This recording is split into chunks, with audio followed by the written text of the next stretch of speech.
சிவகாமியின் சபதம். பாகம் 1. பூகம்பம்.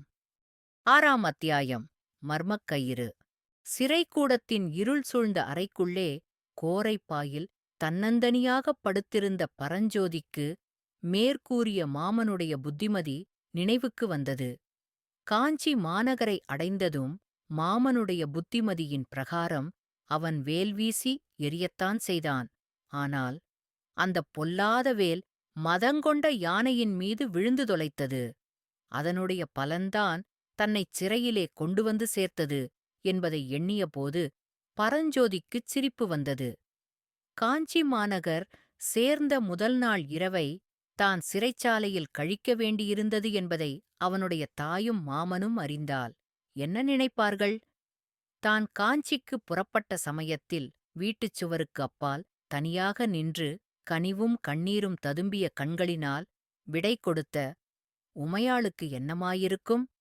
காஞ்சியில் தமிழ்க் கல்வியும் சிற்பக்கலையும் கற்றுக்கொண்டு திரும்பி ஊருக்குப் போனதும் இந்த முதல் நாள் சம்பவத்தைச் சொன்னால் அவர்கள் ஒருவேளை நம்ப மறுத்தாலும் மறுக்கலாம். இன்று மத்தியானம் தன்னிடம் யாராவது இப்படியெல்லாம் நடக்கும் என்று சொல்லியிருந்தால் நம்பியிருக்க முடியுமா? சட்டென்று பரஞ்சோதிக்கு ஒரு விஷயம் நினைவு வந்தது. அந்த புத்த துறவி என்ன சொன்னாரு? இன்றிரவு உனக்கு ஒரு கஷ்டம் வரும் என்று சொன்னாரல்லவா? அது உண்மையாகிவிட்டதே. உண்மையிலேயே அவர் முக்காலமும் உணர்ந்த முனிவரா? அன்று நண்பகலில் அந்த புத்த துறவியை அவன் சந்தித்த சம்பவத்தை நினைத்துக்கொண்டு பரஞ்சோதி தனக்குத்தானே நகைத்துக் கொண்டான். அந்தச் சம்பவம் பின்வருமாறு. காலையெல்லாம் வழி நடந்த பிறகு காஞ்சி நகர் இன்னும் ஒரு காத தூரத்தில்தான் இருக்கிறது என்று பரஞ்சோதி தெரிந்து கொண்டு சற்று இளைப்பாறிச் செல்லலாம் என்று சாலை ஓரத்தில் ஒரு மரத்தடியில் படுத்துக்கொண்டான். அவனுடைய தலைமாட்டில் மூட்டையும் அவன் பக்கத்தில் வேலாயுதமும் கிடந்தன. சிறிது நேரத்துக்கெல்லாம் சாலையோடு ஒரு புத்த துறவி வருவதை அவன் பார்த்தான். அல்லது சமணர்களுடைய கூட்டுறவு கூடாதென்றும் அவர்களைக் கண்டால் தூர விலகிப் போய்விட வேண்டுமென்றும் அவனுடைய மாமனும் அன்னையும் மிகவும் வற்புறுத்திக் கூறியிருந்தார்கள். எனவே தூரத்தில் புத்த துறவியைக் கண்டதும் பரஞ்சோதி கண்களை மூடிக்கொண்டான். அவர் தன்னைத் தாண்டிச் சாலையோடு தொலைதூரம் போகும் வரையில் தூங்குவது போல் பாசாங்கு செய்ய அவன் தீர்மானித்திருந்தான். சிறிது நேரத்துக்கெல்லாம் தனக்கு அருகில் வந்து யாரோ நிற்பது போலவும் தன்னை உற்றுப் பார்ப்பது போலவும் அவனுக்குத் தோன்றியது. மெதுவாக கண்களைத் திறந்து பார்த்தான். பரஞ்சோதி அஞ்சா நெஞ்சம் படைத்த வாலிபன்தான். ஆனாலும் கண்ணைத் திறந்ததும் எதிரில் கண்ட காட்சி அவனைத் துணுக்குறச் செய்தது. புத்த துறவி அவனுக்கு அருகில் வந்து நின்று உற்றுப் பார்த்துக் கொண்டிருந்தார். அவருடைய முகத்தோற்றம் அவனுக்கு அச்சத்தை அளித்தது. அதைக் காட்டிலும் அவர் கையில் வாளைப் பிடித்து தலைகீழாகத் தொங்கவிட்டுக் கொண்டிருந்த பாம்பு அதிக அருவருப்பையும் பயங்கரத்தையும் அளித்தது. 5 அடி நீளமுள்ள நாகசர்ப்பம் அது. ஆனால் உயிர் இல்லாதது. அதனுடைய உடலில் இரத்தம் கசிந்தது. பரஞ்சோதி பரபரப்புடன் எழுந்து, அடிகளே, இது என்ன வேடிக்கை? எதற்காகச் செத்த பாம்பைக் கையில் பிடித்துக் கொண்டிருக்கிறீர்கள்? தூர எறியுங்கள் என்றான். பிள்ளை, இவ்வாறு காட்டுப் பிரதேசத்தில் தனியாகப் படுத்து உறங்கலாமா? இத்தனை நேரம் இந்த நாக சர்ப்பம் உன்னைத் தீண்டியிருக்குமே. நல்ல சமயத்தில் நான் வந்து இதை அடித்தேனோ நீ பிழைத்தாயோ? என்று சொல்லிவிட்டு புத்தத் துறவி அந்தச் செத்த பாம்பை தூர எறிந்தார். பரஞ்சோதி தன் முகத்தில் தோன்றிய புன்சிரிப்பை மறைத்துக் கொண்டு, அப்படியா அடிகளே? நான் ஒரு தாய்க்கு ஒரே பிள்ளை. என்னை நீங்கள் காப்பாற்றியதற்காக என் தாயார் தங்களுக்கு ரொம்பவும் நன்றி செலுத்துவாள் என்றான். பிறகு அவன் மூட்டையையும் வேலையும் எடுத்துக்கொண்டு எழுந்து நின்று, தங்கள் திருநாமம் என்னவோ? என் தாயாரிடம் எப்போதாவது தங்களைப் பற்றிச் சொல்ல நேர்ந்தால் என்பதற்குள் பிக்ஷு குறுக்கிட்டு, நாகநந்தி என்பார்கள். நீ எவ்விடத்துக்குச் செல்கிறாய் தம்பி? என்று கேட்டார். காஞ்சிக்குப் போகிறேன் என்று பரஞ்சோதி கூறியதும், நானும் அங்கேதான் போகிறேன். வழித்துணையாயிற்று, வா போகலாம் என்றார் நாகநந்தி அடிகள். இருண்ட சிறையில் கோரைப்பாயில் படுத்திருந்த பரஞ்சோதி, அந்த புத்த பிக்ஷுவுக்கு நாகநந்தி என்பது எவ்வளவு பொருத்தமான பெயர்! அவர் முகத்தைப் பார்த்தாலே நாகப்பாம்பின் ஞாபகம் வருகிறது என்று எண்ணமிட்டான்.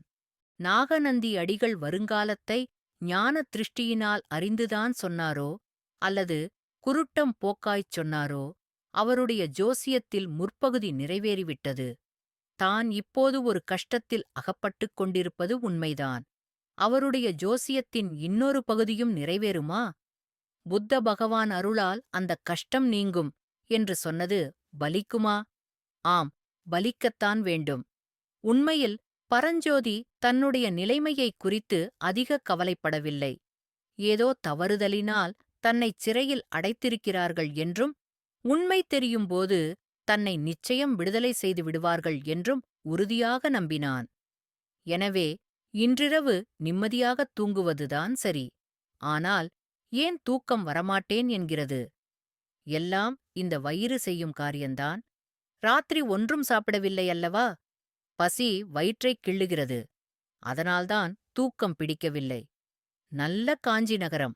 நெடுந்தூரம் யாத்திரை செய்து வந்தவர்களை ராப்பட்டினி போட்டுக் கொல்லுகிற இந்த நகரத்தைப் பற்றி என்னத்தைச் சொல்வது? காஞ்சி நகரை அணுகியபோது அந்த திகம்பர ஜைன முனிவர் எதிர்ப்பட்டார் அல்லவா? அந்த ராப்பட்டினிக்காரனின் முகதரிசனத்தின் பலன்தான் இன்றிரவு தனக்கு அன்னம் அபாவமாய்ப் போய்விட்டது போலும். மேற்சொன்னவாறு பரஞ்சோதி சிந்தனை செய்து கொண்டிருக்கையில் அந்த அறையில் உண்டான ஒரு மாறுதல் அவனுடைய கவனத்தைச் சட்டென்று கவர்ந்தது. சற்று முன் வரையில் இருள் சூழ்ந்திருந்த அந்த அறையில் இப்போது கொஞ்சம் வெளிச்சம் காணப்பட்டது. இந்த மாறுதலுக்குக் காரணம் என்னவென்று அதிசயித்துப் பரஞ்சோதி மேலே பார்த்தான். கூரையிலிருந்த சிறு துவாரத்தின் வழியாகச் சந்திர ஒளி உள்ளே புகுந்து வந்ததுதான் என்று தெரிந்தது. இத்தனை நேரமில்லாமல் இப்போது திடீரென்று மேற்படி துவாரம் எப்படி ஏற்பட்டது என்று ஒரு கணம் பரஞ்சோதிக்கு வியப்பாயிருந்தது. இல்லை, இல்லை, துவாரம் எப்போதும் இருந்திருக்க வேண்டும்.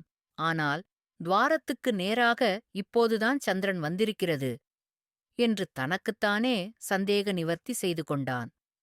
ஆம், பூரணச் சந்திரனுடைய மோகன நிலவானது வெளி உலகத்தையெல்லாம் அப்போது சொப்பன சௌந்தரிய லோகமாகச் செய்து கொண்டிருக்கிறது.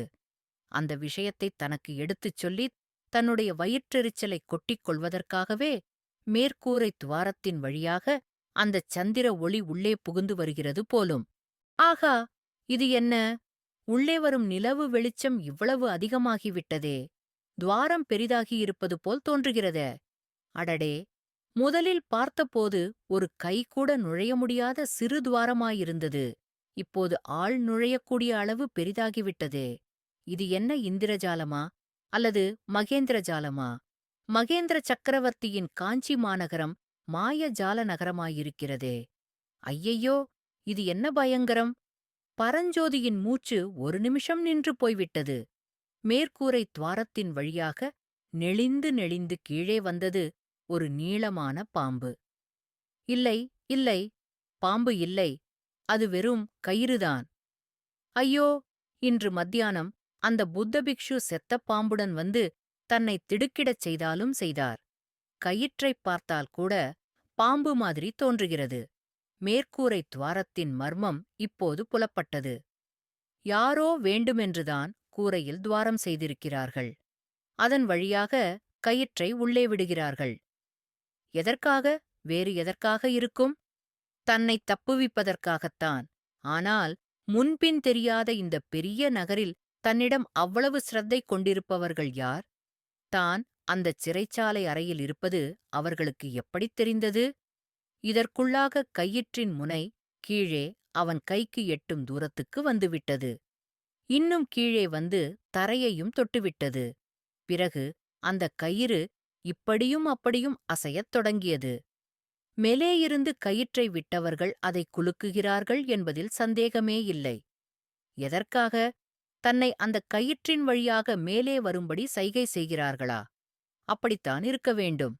அதிசயமான முறையில் வந்த அந்த உதவியை பெற்றுக்கொள்ளலாமா, வேண்டாமா என்று பரஞ்சோதி ஒரு நிமிஷம் யோசனை செய்தான். அதனால் வேறு என்ன தொல்லைகள் விளையுமோ என்பதாக ஒரு பக்கம் அவனுக்கு யோசனையாயிருந்தது. இவ்வளவு சிரத்தை எடுத்து தன்னைக் காப்பாற்ற விரும்புகிறவர்கள் யார் என்று தெரிந்து கொள்ள ஒரு பக்கம் அவனுக்குப் பேராவல் உண்டாயிற்று. அதோடு இன்னொரு முக்கிய காரணமும் சேர்ந்தது. அது அவனுடைய வயிற்றைக் கிள்ளிக் கொண்டிருந்த பசிதான். பரஞ்சோதி கயிற்றை அழுத்தமாய்ப் பிடித்து இழுத்தான். மேலே அது இறுகக் கட்டியிருக்கிறதென்று தெரிந்தது. தன்னுடைய பாரத்தை அது நன்றாய்த் தாங்கும் என்று நிச்சயமாயிற்று. உடனே கயிற்றின் வழியாக அவன் மேலே ஏறத் தொடங்கினான்.